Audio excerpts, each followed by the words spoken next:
মনে করেন আপনি একজন বিজনেসম্যান অথবা আপনি যে কোনো একটা প্রতিষ্ঠানের ম্যানেজার, আপনি কোনো একটা পণ্য বিক্রি করছেন, যে পণ্যটার উৎপাদন খরচ হচ্ছে আপনার কাছে ধরে নিলাম আমি 150 টাকা।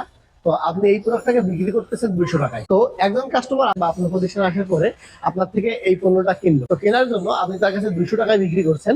তো কাস্টমার আপনাকে একটা 500 টাকার নোট দেওয়ার পরে আপনার কাছে এই 500 টাকার নোটটা খুচরা নেই। তো আপনি কি করলেন, আপনার পাশের দোকানে গিয়ে আপনার পাশের দোকানদারের থেকে এই 500 টাকার নোটটা খুচরা নিয়ে আসলেন। আপনার 200 টাকা নিয়ে বাকি 300 টাকা আপনি ওই কাস্টমারকে ফেরত দিয়ে দিলেন। তো এই কাস্টমারকে যখন আপনি 300 টাকা ফেরত দিয়ে দিয়েছেন, তো কাস্টমার তো চলে গেছে। তো চলে যাওয়ার কিছুক্ষণ পরে আপনার পাশের দোকানদার এসে আপনাকে বললো যে আপনি তাকে যে 500 টাকার নোটটা দিয়েছেন, এই 500 টাকার নোটটি জাল বা নকল। সে আপনার কাছ থেকে এই 500 টাকা ফেরত নিয়ে গেল।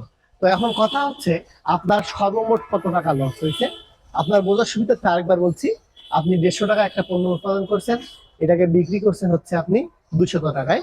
কিন্তু 200 টাকায় বিক্রি করার পরে আপনি আবার আপনার কাস্টমারকে 300 টাকা ফেরত দিচ্ছেন।